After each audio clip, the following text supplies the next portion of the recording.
It's the Elsa Kurt Show with Clay Novak. Serving up trending news and conservative views. Brought to you by the Elsa Kurt Collection. And Refuge Medical. And now, it's time for the show.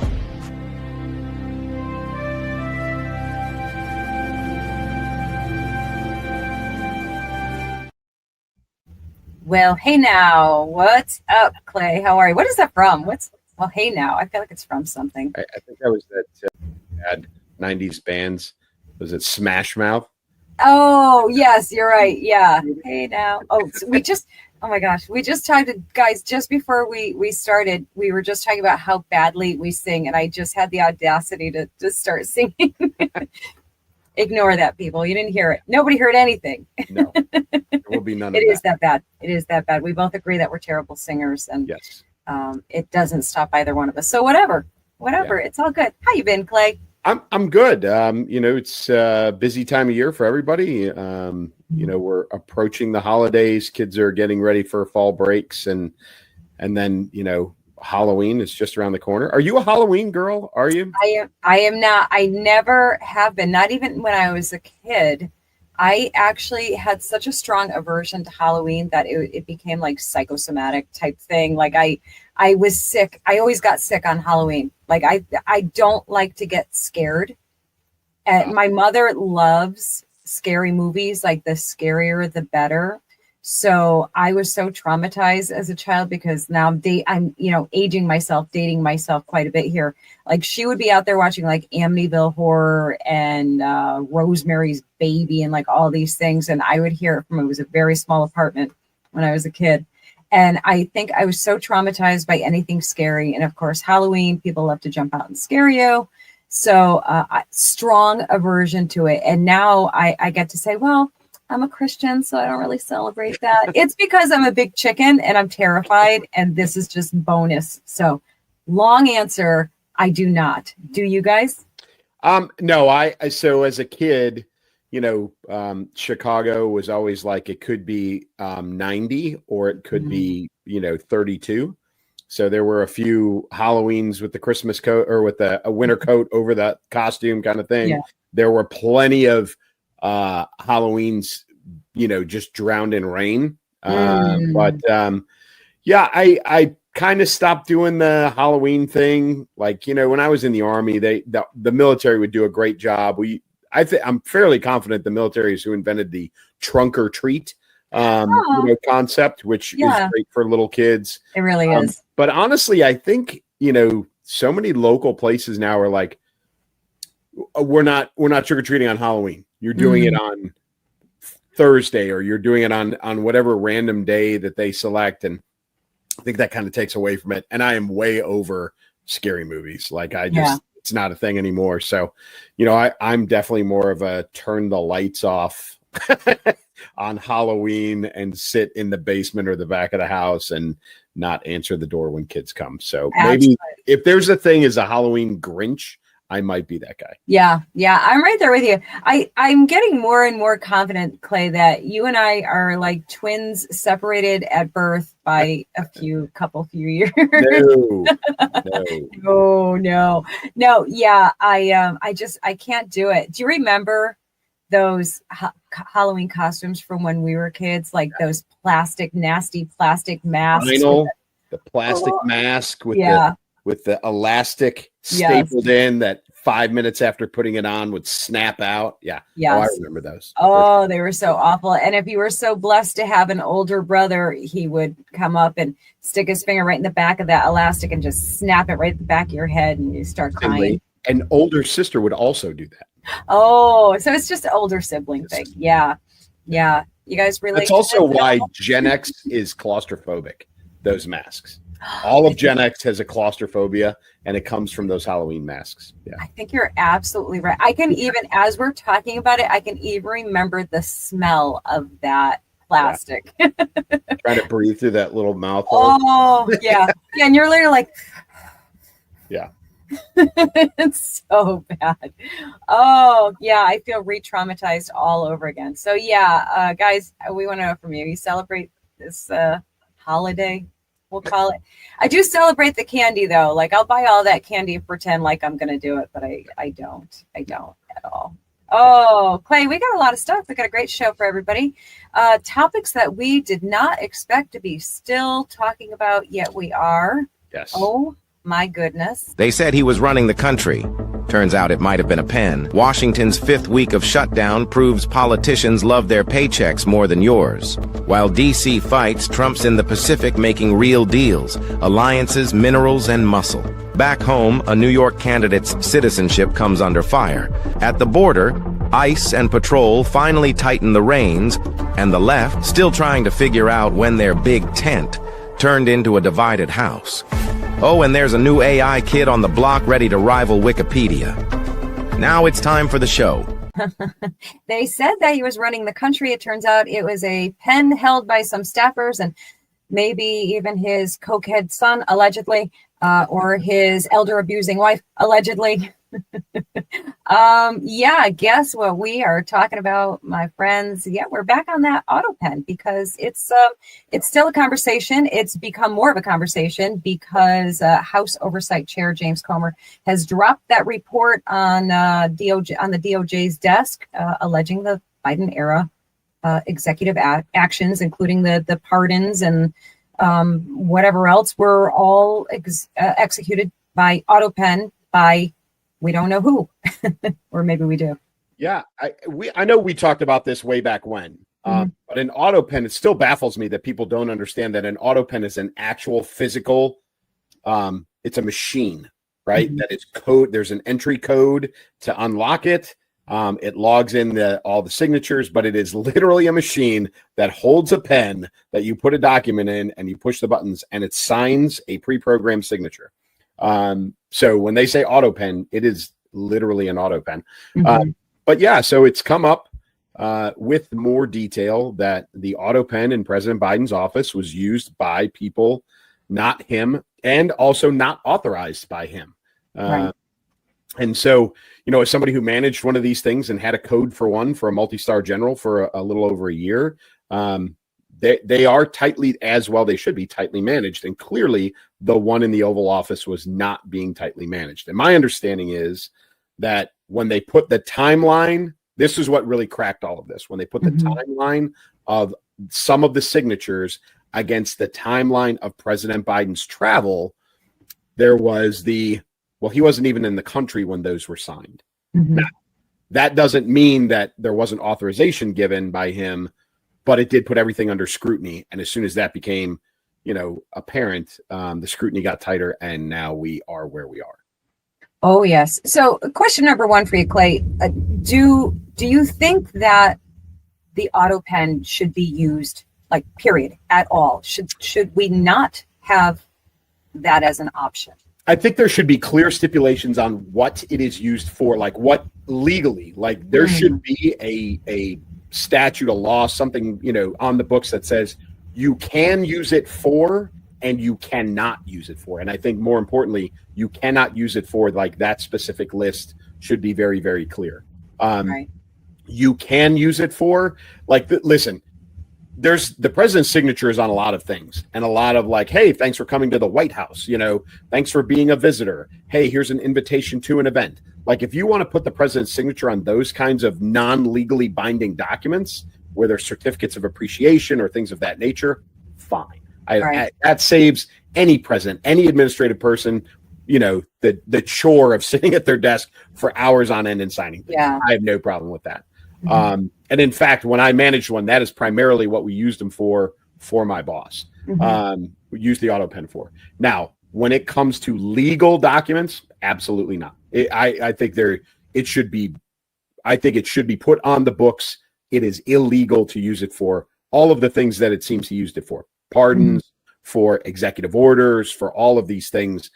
Any legally binding document should not be allowed to have an Autopen, period. It feels like such common sense, right? I mean, you're talking about these are a big deal. We're talking about, pardons. We're talking about legal matters here that affect a lot of different things. So it just seems like such a matter of course that that's the way it would be. Like, I get everybody should be able to get the whole, like, the tediousness of having to sign all of those things you were talking about. And absolutely a great opportunity to use an Autopen for that. But yeah, absolutely. Legal documentation, that should be, not only should that be signed by hand by the president, it should always be recorded. Like, there should be, we should be able to see them signing it, like put that camera right, right above their head so you can see that whole process. I mean, why not make it transparent? Be transparent. That's not a complicated concept. It seems to be when it comes to the Biden administration, of course. I have another question for you, and I don't know if you know the answer. I literally just was wondering it. What do we know what other presidents, if and who used an Autopen for that same type of thing? I would imagine, I haven't seen anything that says one way or the other, but I would imagine his presidency, his administration is not the first one to use it for legal documents. Okay. I would imagine it's probably been used by other presidents in the past, as long as Autopens, which is quite a long time, actually. It's not new technology. But I would say that, there's supposed to be a log that goes with it, right? Yes. And it says, the Autopen was used for, on this date, authorized by, utilized by, kind of thing. And it should all be logged for every single signature. And as soon as there isn't accountability for that, then you have a significant problem. I don't know. I think this has a lot more to do with the abuse of it relative to President Biden's mental decline. Than anything else. I think, you go back to any other president, and we can say whether it's President Trump, President, Obama, President Bush, right? Just go back those three, and you say, did they use an Autopen? I'm sure that they did. Did they use it for legal documentation? I'm sure that they did. But I also believe that every one of them had the cognitive ability to authorize specifically the use of the Autopen to put their signature on something. I think the point of contention is that President Biden may or may not have had that cognitive ability, and his staff clearly abused the fact that he didn't. Right. And that's really what I think is up for debate. And I think it's what the DOJ or the House Oversight Committee, who forwarded this to the DOJ and gave it to Pam Bondi and said, we need to really pursue legal action on this. Now, the people that it really is, I think, is being focused on are all of the Biden family pardons, the preemptive pardons, right? You remember we talked about this. The preemptive pardons were the ones that drew a lot of attention. The entire Biden family, Fauci, General Milley, and a handful of others who hadn't committed a crime, hadn't even been at the time accused of a crime or even indicted of a crime, but had been given a preemptive pardon. And I think that is where a lot of this is going to focus. And I think a lot of that, guys like Adam Schiff, and others who I think are also on that list. I think that's where the focus is at right now. And I can't believe that 9 months, 10 months past, we're still talking about this, but evidently there's enough evidence out there for that House Oversight Committee to kick it to the Attorney General and say, we need to dig into this for reals. Yeah, I tend to think that it took that long because they were making sure every I was dotted and every right. I mean, you absolutely have to, and I'm sure Pam Bondi said, "Don't bring it to me until you have something ironclad," because I don't want to have to reject it, and because that's going to open a whole new shitstorm. Excuse my language, guys. But that'll be like Epstein 2.0. Why won't Pam Bondi prosecute? Why won't you go after? Oh, she's in their pocket. So I think that's it. And this is going to go to the Supreme Court.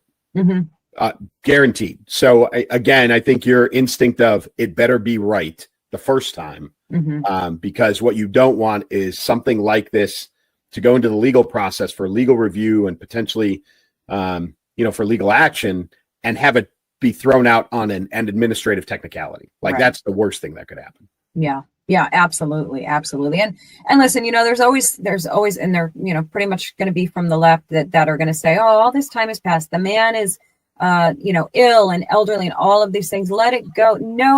No, the people that were pardoned probably should be charged criminally. So they did unexcusable amount of damage to this country, and I want to see them held accountable, or at least have the light shined on them, and we can find out what level of accountability and what really happened and who really did what. So I am all for this, 100% all for this getting pursued the way that it is, and I hope it goes to all the next steps, which to me next steps would be, obviously to the Supreme Court, and then they're going to have to decide, what, if anything, is getting voided, what pardons are going to get voided, and they simply should be gone, done. Yeah, and listen, folks, this is the one person who's not going to get in trouble over this, truthfully, is President. Right. Because if they determine that he was mentally incapacitated, he was incapable of making these decisions, then he can't be held accountable for the decisions, right? Right. The people who are going to get held accountable for this are his staff, as you mentioned up front, his son, his wife, potentially, because now we know that they were in the office when these things were being discussed. Probably his chief of staff, his aides across the White House, those folks who were in the office, in the Oval Office doing this, those are the people that are going to be held accountable. And then, like you said, void the decisions that were made, which I think is actually more important than holding the people accountable who took advantage of the situation. Right. I think, making sure that we void those actions and allow justice to take place when it needs to for people like the Biden family, Hunter specifically, and his brother, as well as, probably Fauci and some others. So, listen, folks, this is not over. We're going to hear about this for a little while because, as Elsa said, the Pam Bondi decision on how she's going to handle this and how quickly is going to see how long that this takes and how long it drags out. Yeah, absolutely. And that will start, pending the results of that, that has a potential to start a whole a snowball effect of things, because then the next question is going to be, okay, so he's been determined to have not been having his faculties about him to make these decisions. So these decisions are void. What else should be void here that he made decisions on? And it's going to be very interesting to see what happens. I'll be watching it very closely for sure. Okay. Week 5. Week 5, folks. Dude. I cannot believe that we're here at week 5. I can't week either. 5 of government shutdown is officially today, starts week 5. So four full weeks. And really, the significance of this week is we are now into the no pay world for federal workers, the military itself, air traffic controllers, et cetera, et cetera. And we are no closer, it seems, to finding a solution than we were in week 4, week 3, and all the way back to week 1. Yeah, the Schumer shutdown is now even getting some flack from Democrats, from their own side. Now they're saying, all right, you know what, enough, just fix this. We have the largest union of federal employees. That's the American Federation of Government Employees, which represents over 800,000 workers, are demanding that Democrats swallow the Republicans' clean CR to reopen the government, and basically saying, get the government open, figure out all the stuff after that, which is what the Republicans have been saying all along, like pass this clean, resolution here and let's go. And then we can talk about all of these things, but let's get our people paid and move on. And Schumer and his cronies are all saying, nope, not going to do it. Don't care about Americans. Don't care about our federal workers. And oh, by the way, don't care about those SNAP EBT pays either. Yeah, that seems to be one of the biggest uproars this week across social media. Some of it mildly entertaining, a lot of it pretty disturbing. But the move that's happening right now is that crowd, the EBT, folks on government assistance, and their reaction to this. Now, I've seen a couple of different things, and I will tell you, in all honesty, both sides of this discussion, both parties have shown that they're misrepresenting what's going on in this. And I say that so the EBT crowd has turned this into, well, if I don't get my EBT, I'm going to go rob Walmart. They can't catch us all. Like, there was actually a call, I think it's for tomorrow. By the way, folks, today is the 30th. We are recording at our normal time, 4:30 on the East Coast, so we're about 4:50 right now, the day before Halloween. So you'll be watching this on, right? Halloween? Is Halloween Friday? Yeah, that's right. Yeah. Oh my gosh. No, wait, no. Is it? What? Am I off a I day? don't know. Yeah, I think Either you're way, off a we're day. Yeah, we're recording off a on day. Wednesday. Yeah. Whatever, and this will guys. show on Thursday. Regardless, there's a call. I think it is on the 30th, maybe, at 6:30 p.m. nationwide that people will go into their local stores, grocery stores, specifically Walmart, I think has been targeted. And they're going to go in there. They're going to fill up their buggies I kept seeing used, which is clearly a regional thing. Yeah, definitely. And then just walk out. And the sentiment is they can't stop all of us. But these individuals have decided that they are entitled to this, food program, and they're just going to take what they need. Now, Walmart hasn't done anything. Walmart is going to be a very interested but innocent bystander in all this who's going to get taken advantage of. Right. And they have done nothing wrong. Like, this isn't on Walmart, but I think they're going to bear the brunt of it. Now, I did see on Newsmax a very conservative, and I don't remember the guy's name, but he was misrepresenting the EBT, the food stamp program, in the sense that he was saying, okay, well, 50% of Afghan immigrants are on EBT. 46% of, and these numbers are in the ballpark, but they're not exactly, 46% of Iraqi immigrants are on EBT. 52% of Ugandan immigrants are on EBT. So he's using these large percentage numbers, and he made it sound like, the American government was funding tens of thousands of immigrants. The reality, folks, is that 90% of the people who are on food stamps and EBT are American citizens. Okay. Yeah. That last 10% that this guy is misrepresenting are non-American, non-citizens who are on the program. So, the vast majority of people being affected by this are in fact Americans. Like, let's not turn this into an illegal immigrant. There's enough issue with the government shutdown that has to do with illegal immigrants. EBT is not necessarily one of them. Okay. Right. These are Americans who need these programs. And I will tell you that there are service members and their families who are already on EBT food stamps on a normal paycheck month, let alone now they're not getting any paychecks. So there's some significant issues right now with EBT, and they're hitting this month, and things are going to be dicey out there, folks. I think across the board in any store that sells food items or normally accepts EBT. Right. Yeah, and I've seen them too, Clay, and there's plenty of conversations that can be had about the abuses of the welfare system and the EBT SNAP program and all of this. Those are very, very valid conversations. But you do have to have something of a heart for people who are truly in a position where they need it. So we have to be careful. I don't mean you and I necessarily. I don't mean you and I at all, actually, in this particular case.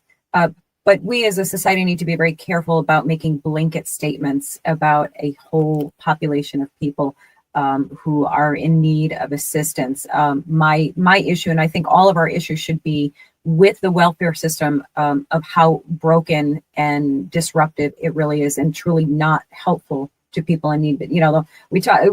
This conversation has been had so many times about the difference between a hand up and a hand out, and our welfare system is a handout. It's become. I'd like to believe it was never designed to be this. I question that. My mistrust of government, at this stage of life, makes me kind of say this very cautiously when I say I would hope that I'll say it like this. I would hope that the intention was to be a hand up and not a hand out to, control portions of the population. But that is the case when we're talking about the welfare system. That is the case when you control the food, their resources, you control the people. So you shut that down for them and they can't access it. This is what's going to happen. This is the mentality that you'll see from a portion of that population, who's abusing the system. The people who aren't abusing the system, technically, listen, if you've got kids' mouths to feed, children in particular to feed, you're going to do what you got to do to feed your baby. So they need to fix this, and they need to do it really, really fast. And this is, yet another thing that is putting another nail in the coffin that was and is the Democrat Party, right? Yeah. And so, there's a couple of things going on. We hit the EBT crowd. I kind of touched on even the military folks, and listen, I blasted out, and we've talked about, sec def, sec war, whatever you want to call him now, Hexit. This is an opportunity for him to solve this part of this problem for the military families. Yeah. Okay. And I said this, there are military families that even on a normal paycheck month are on government, assistance programs. Like you've got a young, couple with a couple of kids, and they're lower enlisted folks. They're not making a lot of money on a normal month, and they're on government assistance. Now they're not even getting paid by the military. And just so people understand, if you're a single service member and you're living in the barracks, okay, you get a meal card to go eat in the chow hall. Okay. So that's part of your monthly, you go and you get paid, it's in your check. They don't even touch it. You just go in and you're in the chow hall. Families and folks who live off the base, they get a subsistence in their paycheck for food. But if they're not getting paid, they're not getting that. So what I recommended was that sec war, sec def, hexith, whatever he wants to be called, open up the chow halls to all the military families and allow them to run a tab until this is over with. That would allow service members and their families to eat really 3 squares a day. And then after it's over with, they can either settle a tab or do whatever he decides to do. I think he should just throw it away. But regardless, there's a solution there. Everybody else, though, like everybody else who is on food stamps and subsistence, government assistance programs, there's no solution out there for the folks that really, really need it, other than churches. Yeah. And listen, I know you're a Christian, and I know that you spend a lot of time, right? And churches used to be the hub for charity, not the government, right? It came from churches, it came from goodwill of just people trying to be good human beings, and has since been replaced in a lot of ways by the government. I think we need to kind of relook that. I think there's food pantries out there that probably could use some donations right now that people need to lean on. I think there's some other charity programs, not government affiliated, that we need to get to. And I think those can be some of the solutions for this. But listen, folks, this, air traffic controllers, you expect some flu this weekend. They are now not getting paid. You've got, as you said, Elsa, that, all these federal workers aren't getting paid. Federal law enforcement is not getting paid. You've got a lot of folks out there doing a lot of things that are not getting paid. And folks, there's no mistake here. This is the Democrats doing this. Hakeem Jeffries he said it today, we have a floor that we're not going below. Right. So he has put a hard line and said, we will not vote. We will not open the government again until until the Republicans come up to where our baseline So they're not even negotiating. They're not even open to discussion, with the exception of a few, including Fetterman. They are the ones that are holding this up. And there are a lot of politicians out there that are saying, and don't mistake this, folks, just because there's a Republican in the White House, they control the Senate, they control the House, and they control, quote unquote, control the Supreme Court. That doesn't mean that they can do this without, help from the Democrats. This has to be both parties in the middle of this. You can't just blame Republicans for this, because the president can't fix this. As much as everybody wants to say Orange Man bad and blame it on President Trump, this is not it. He can't fix this. No, all of this talk from the Democrats blaming, Trump, namely, and the GOP for this. You all are the ones holding this up. The Republicans are not saying we're not going to discuss this ever. They're saying we're going to put this is on the table for discussion, but we need to get the government open. We need to have this open to take care of our people here, and then we can discuss it. But we're not going to be bullied into throwing a bunch of BS in there that doesn't belong in there. We're not going to cower down to you essentially holding the American people hostage. It's not acceptable. We don't negotiate with terrorists, right? I mean, that's our thing.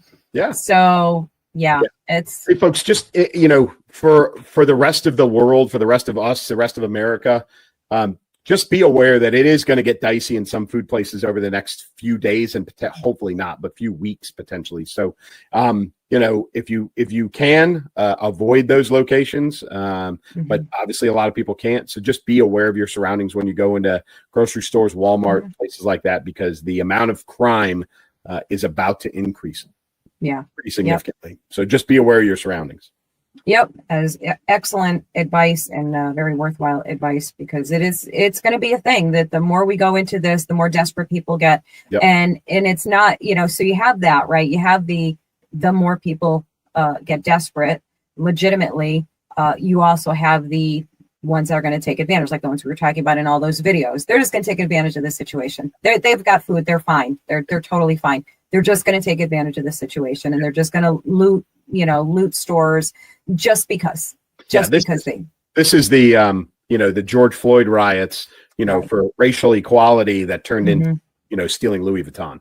Right. Like, yeah, exactly. You're going to have some of that for sure. Right. And the proof of that is going to be, the handful of guys running out of Walmart with, flat screen TVs, right? And not steaks, Exactly right. not some boxes of cereal. Nope. I don't know how you're going to eat that flat screen, but enjoy, I guess. So, yep. we already know exactly what's going to happen here. And, all of the innocent, law abiding, good humans out there are the ones that are just suffering for all this. It's so frustrating and so maddening. I can't even. Since we're talking about the Democrats, you want to move on to that one? Should we? Okay. Let's talk about, was 2020 the breaking point of the Democrat Party? What do you think? Yeah, I believe it is. I a little bit of introspection over the last few days, and I was trying to go back. I've been watching specifically the couple of races that are going on right now, and you're talking Virginia governor, you're talking New York City mayoral, and those are the two big headline ones, and we're going to talk about New York City in a little bit. But you go back to 2020, and so President Trump looking for re-election just to set the stage for everybody, and the Democrats could not get a viable candidate. So think back, folks, remember this. They couldn't get a viable candidate, and so they grabbed Joe Biden. And if you remember, he didn't even campaign. He came in late, right? Yes. He sat in his basement. He barely campaigned. So he was forced in. There was some shenanigans that went on. There was a divided opinion. President Obama has been documented as saying, don't put it past Joe and his ability to F things up, or whatever the quote is. Oh, yeah. He was not a fan, right? And right. They needed someone. And so it was Biden, and then it was the DEI hire of your buddy Kamala, my buddy, and then it was the 81 million votes. Yeah, the we can pull up the graphic for that, right? Right, yeah. 81 million votes. Everybody's seen it. Now, just keep in context. 4 years before that. 8 years before that, President Obama. Right. Who was one of the most popular presidents. He was their superstar in modern history. Yes. When he was elected for his second term, not his first term, his second term, 66 million votes. Right. And then Joe Biden, who didn't campaign, stayed in his basement, got 15 million more votes for that presidential election. And then, so he got elected. And then it became lawfare. Right. The goal was to make sure that Trump, or specifically Trump, could not run again in 2024. Right. That was the goal. Yes. It wasn't even about it was about making sure Trump couldn't run. It was all of the lawsuits. It started off with the Mar-a-Lago raid. It's all of those things. And then you start to have the splinters. You started to have the squad became more and more prevalent. Right. And Bernie Sanders and his socialism that he's been trying to push for the last 30 years is got a but I think 2020 and that election and Joe Biden going into the White House was the breaking point for the Democratic Party, in that it's all hardline left. Yeah. Oh, absolutely. This is truly the Mamdani openly calls himself a democratic socialist. Like that's the term that they use. And as we know, of course, Bernie is, that's a long time been his thing. And, the term Democratic Socialist is one of the most annoying things you could ever hear if you're a thinking person, right? Like everybody knows what these terms mean, and everybody was thinking and paying attention. There is nothing good whatsoever that can, has, or will ever come from socialism. So what do? They slap another word on it, like, well, everybody, we love being a Democrat, so if we're Democratic Socialist, that's different. No, it's not different. It's not different. You're just adding a word to soften it and make it sound more attractive to a population that maybe would have still had the sense to recoil at the word socialist because they understood what that actually means. So now you have this whole group, and like you said, Clay, they are running the show. They have taken over the party. They are the voice of the party, and anyone, your mama's Democratic Party, doesn't exist anymore. Those people still exist. They're still alive. They're still, wandering around, scratching their heads like, what happened? And not understanding that they lost their party. It's gone. And I don't think it's ever coming back. I mean, you basically would have to completely rebrand. And I mean, that would take, a decade, if not longer. And listen, I know folks are going to talk about, President Obama being the president or the administration of division, right? Mm-hmm. That's not this, right? That's division between Republicans and Democrats, right? Right. You've got, the next kind of step was Russiagate. Mm-hmm. Right? It's dirty politics, okay? And politics is always dirty. That was just very blatantly dirty politics. Yeah. America has always taken stuff like that. You could go back to Watergate. And America as a whole looks at that, and American politicians look at that and they go, that was too far. And the pendulum swings back. Right. Right. There has been no swing back of the pendulum since 2020. Yeah. None. In fact, it's gotten worse. I was just going to say, it's gotten so much worse. And I think that specifically, the election of 2020, followed by the election of 2024, where Biden bows out late.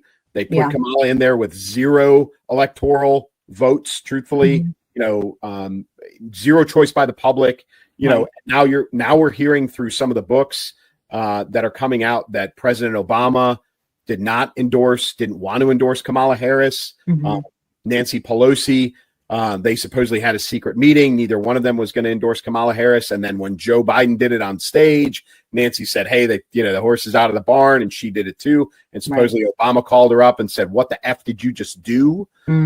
So there's a lot of fracturing going on within the Democratic Party, and the people who are taking advantage of it are the squad, people like Mamdani, right? Hakeem Jeffries and all the rest of these folks. And you're right. I don't think it's irreparable at this point. There's no voice in the future that any of us have seen in the Democratic Party, because it's not Newsom, it's not Pritzker, it's not any of those, any of the up and comers, quote unquote, hero, maybe, but doubtful, that could bring the Democratic Party back together and back to reality, back to a rational thought process. I think they're gone. They're gone because they're all, for the most part, they're all older. This is a whole crop of young bloods that are in now, and they're running with it. I mean, obviously Bernie's the exception to that. He's just hanging on for dear life, that Muppet.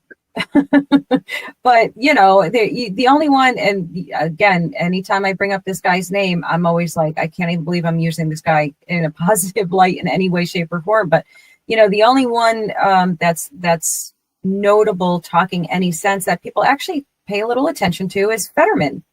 Just so bizarre to me, but even still, he just doesn't have what it takes. He's not a good speaker, and they're trying to vote him out. Like, exactly, of course, it's him in Pennsylvania right now, right? On they're already campaigning against him. The Democrats are, of course, out of office because he has gone so centrist and even so much more to the right. So even when you do have someone who is willing to cross the aisle, willing to, move forward with progress, they want him out because it's become an extremist movement. And that's where they're at.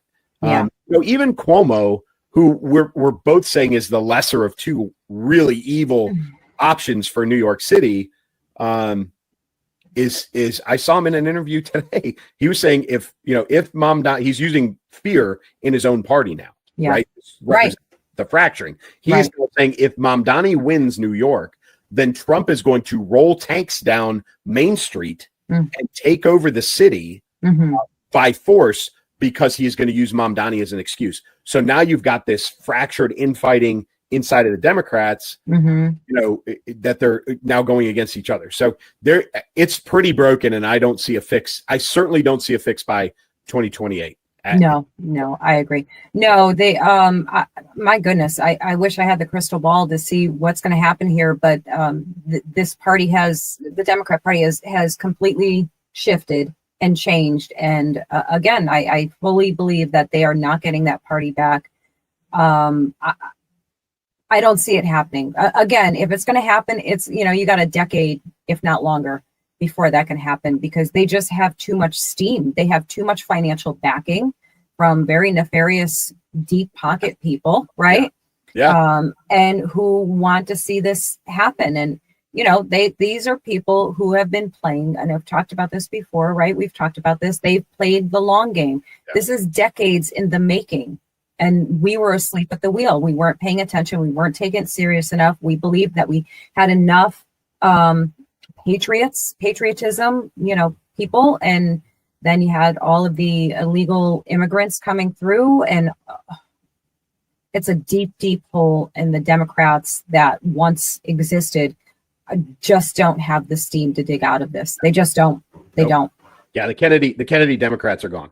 They're gone. They're gone. End of a sad, tragic crash and burn ending of an era for sure. And since we're bringing up Mamdani, we might as well go right into that, right? Yeah. Clay was laughing at me because I actually, when I put in our little headings there, I put it in twice. He's like, "You must really want him to get deported, huh?" Yeah, I do. Yeah, that would be nice. That would be good. So listen. I don't know if there's going to be any steam to that whatsoever. But you have two House Republicans are asking the DOJ to review Mamdani's naturalization. They're citing potential omissions, talk of denaturalization, and deportation. So that's the conversation. They're, let's call it what it is. They are trying to find anything that they can to get this guy out because he is a genuine, legitimate risk to not only New York City, but the whole country, really. So yeah, that's what they're trying to do. What do you think? Are they gonna? So he's born in Uganda. He's dual citizen. Mhm. He's born in Uganda. He's got still to this day has dual citizenship with Uganda and the United States. His mother even said I read this today in an interview that he doesn't even consider himself an American. He considers himself a Ugandan. Now she said this a number of years ago, but she did say it in an interview. That he didn't consider himself an American. He considered him because he was born in Uganda and he was raised back and forth between India and the United States. So he considers himself a Ugandan and an Indian and not an American. Now, I'm sure if questioned, he would say, "Oh, well, that was my mom that said that." Or, "Yes, she said that. She said that 10 years ago. I consider myself an American now." I'm sure he'll talk his way out of it. Yeah, but just like he's talking his way out of the whole my aunt with her on the subway. Okay. Whatever that was. How did that work out? That, of course, don't they know that they're going to get checked? Like people will scour. Always. They will do the things to find. They don't care. They don't. watched Joe Biden do it for an entire career, lying over and over again, telling these stories about people and places and times that didn't line up. And he continued to do it. Right. And we all just caught on at the end when we're like, "Hey, the guy's senile." And in reality, he's been doing it for his entire career. And they've all been watching it and they don't care either. It's just the same thing. Right. Yep. So this effort to denaturalize, to take away his American citizenship and then deport him to Uganda has some teeth. And Marco Rubio, I think, has not necessarily weighed in on this officially. I would not put it past him to be on board with this and to take action on it. The question is this the American way? This is going to be an unpopular opinion. My opinion is no, it's not. My opinion is he is an American citizen. He has not done anything legally treasonous to the nation that anybody can prove, that he hasn't been tried for, and therefore he has every right to run for office just like any other American citizen. Because people don't like his politics is not a reason to take away his citizenship and send him away. People will argue with me, and that's fine. But I don't think that that's the American way. Unfortunately, I think the American way allows him to run for mayor of New York, be elected the mayor of New York, which will happen, and then thusly destroy the city of New York. And I know that people are worried about him as a a threat to American businesses, to our most populous and most popular city in the nation, etc. But there's no legal reason to do this. Now, if they're going to find a loophole, like you said, and it's like, oh, well, he left out one of his addresses, or whatever it is, some administrative reason to do this. Right. Okay, then we're probably abusing the legal system in ways that if it was used against us in the same way, we wouldn't be very happy about. So unpopular opinion, I don't think he should be deported. I really, really don't. Right. Isn't just that he, there was some conversation or some stuff that I had read basically to the effect of that he was a part, when he came here, he was part of a socialist or communist group or party or whatever it was. I don't think they use the word communist, but socialist, which we all know. We know what we know here. One leads to the other. Yeah, exactly. Like they're hand in hand here. They're married, basically. That because he was part of that group, that it makes his citizenship void or not possible because of that affiliation. So if that is, if it's as simple as that, then yeah, I hear what you're saying, Clay, and it's I don't disagree with you in the the moral, ethical sense of doing things, but I also have to say the exact opposite and say I really want them to find something, because this guy is going to get in otherwise, and he is an absolute detriment. It's such a mild word to use, to New York City, the citizens, I always think about these poor people who are going to be affected, the ones that are just trying to earn a living, have a life, do the right thing, pay their taxes, pay their bills, take care of their family, and they are going to be the ones to suffer profoundly from the actions of this man. I have to show you guys, I just saw it this afternoon and I snagged it for us to watch. Cuomo, who we do not like. let's just reiterate that every time. But he put out an ad. I don't know if you saw this, Clay, but he put out an ad against, obviously, Mom Donnie, and it's all like AI, but it's pretty good. It's a little bit lengthy, but we're going to watch it because it's good. So here it is, guys. An inexperienced radical whose policies will make New York City more dangerous. But what do his actual supporters think? Mom Donnie isn't crazy. He's just trying to even the playing field. Give everyone a fair shot. Sure, he said multiple times we need to defund the police, but that was just a metaphor. And yes, he did say crime is a social construct, but that was also a metaphor. His main backer, the Democratic Socialists' ideas are common sense, such as decriminalizing misdemeanors like shoplifting, third-degree assault, trespassing, prostitution, and drunk driving. With plans to decriminalize all drugs, Ma'am Donnie will be a job creator for drug dealers. Instead of helping us homeless get off the streets and into the mental health facilities we need, he wants to give us safe injection sites to do crack and let us sleep in subway cars. These are actual policies Mom Donnie and the DSA want to implement on day one. When a woman's being domestically abused, she finally won't have to deal with some pesky cop to arrest the abuser, but now a social worker to help, kumbaya the situation. Breathe in, breathe out. Mom Donnie is finally lowering jail sentences. Guilty! But Mom Donnie says you're free to go. Woo-hoo! Who cares if legalizing prostitution statistically leads to an increase for sex trafficking of women and young girls by 70%? You can't have safety without equality. For unlawful abiding citizens like us, globalize the intifada. I'm a criminal. I'm a criminal. I'm a criminal. I'm a criminal. Yep. I'm a criminal. For so wrong. For Zoran Mom Donnie.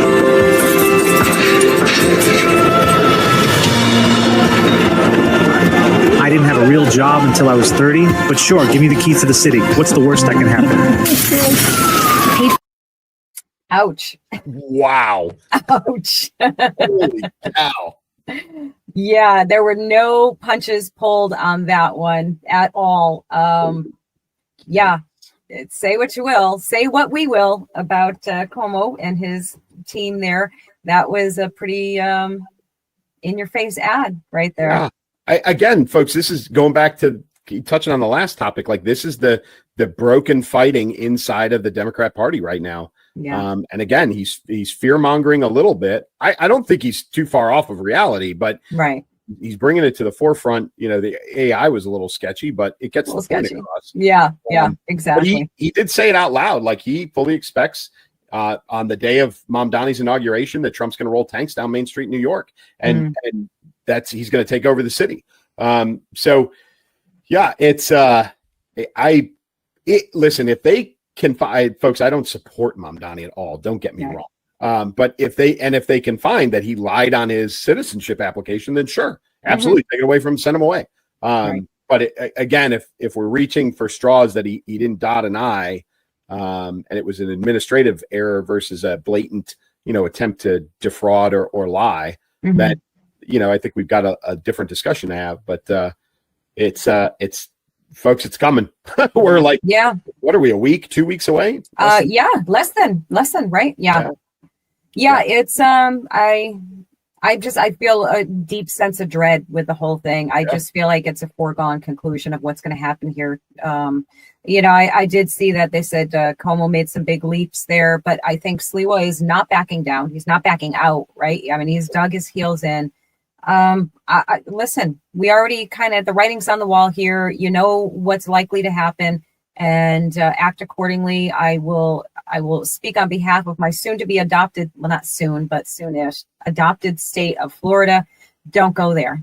Stay out. Don't do it. A lot of them planning it already. Oh yeah. Long Beach is the destination. I heard there's a couple of Florida is the primary destination for the New York escape. So, and I know Governor DeSantis is, I'm sure, ecstatic about that. Oh yeah, I am sure. But all right. So we've got two last ones here. I think it's a nice one. I like it. So we'll do this one first. Let's talk about Trump's trip to the Pacific, and let's just start it off with a little bit of fun from it here. Here we go.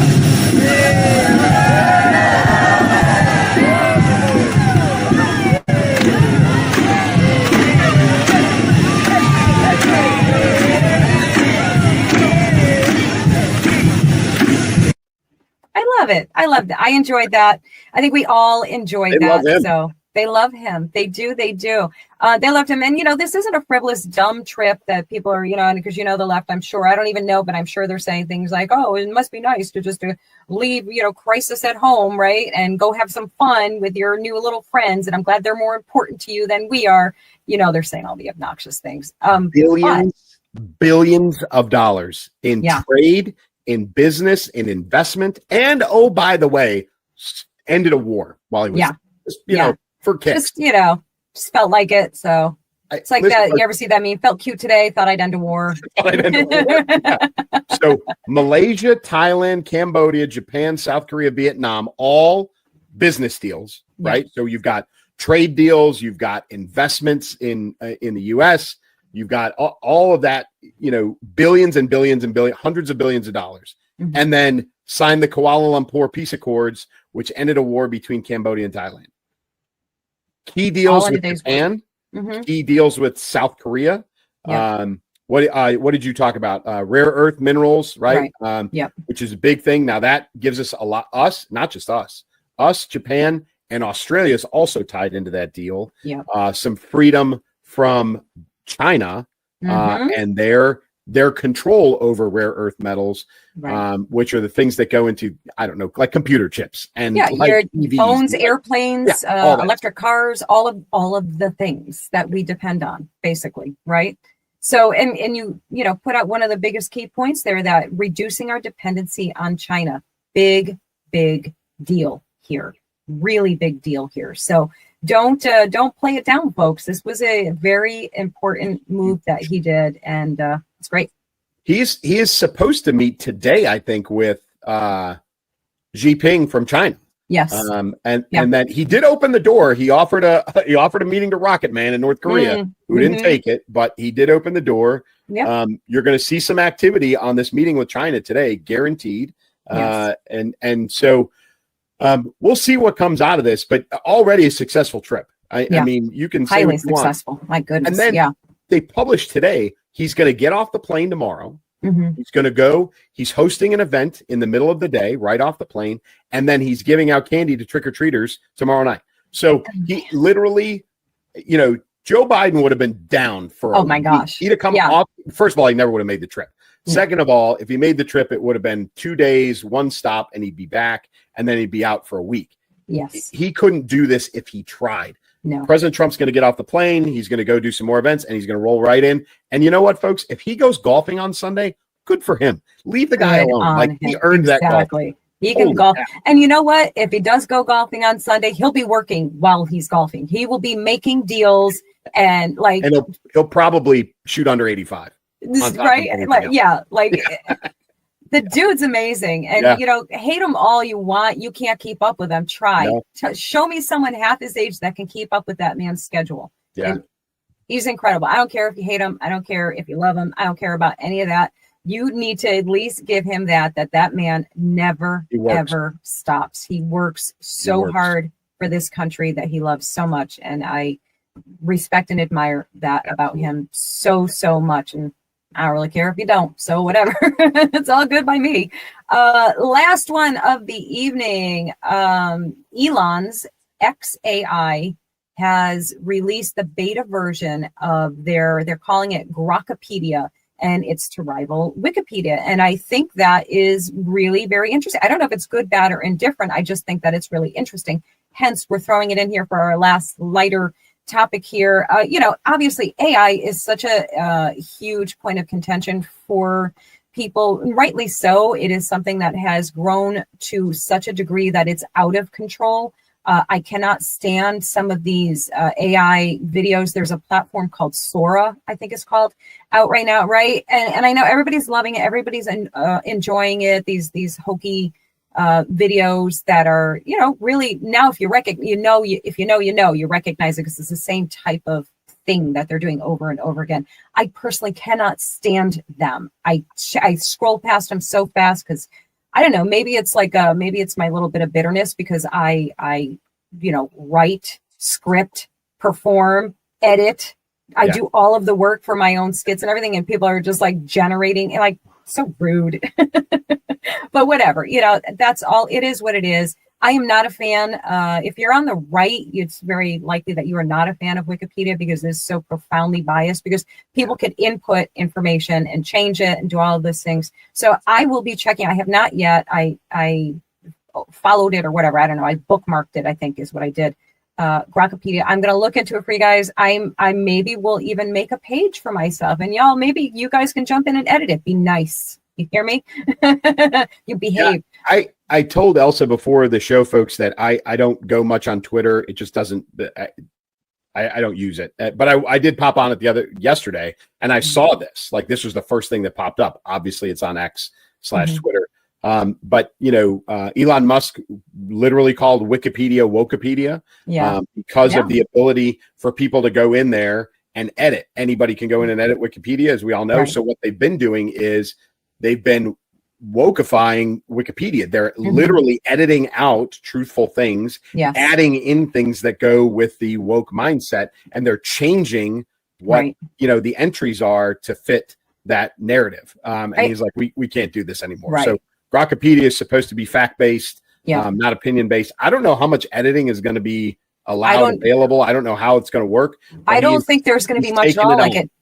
It's the way I understand it is that it is so committed to fact-based material. Like I typed in a question, like, how do you make a page on Grokpedia? How do you make a page? And I did it so soon before we did this. So don't quote me on this. This is like very loose.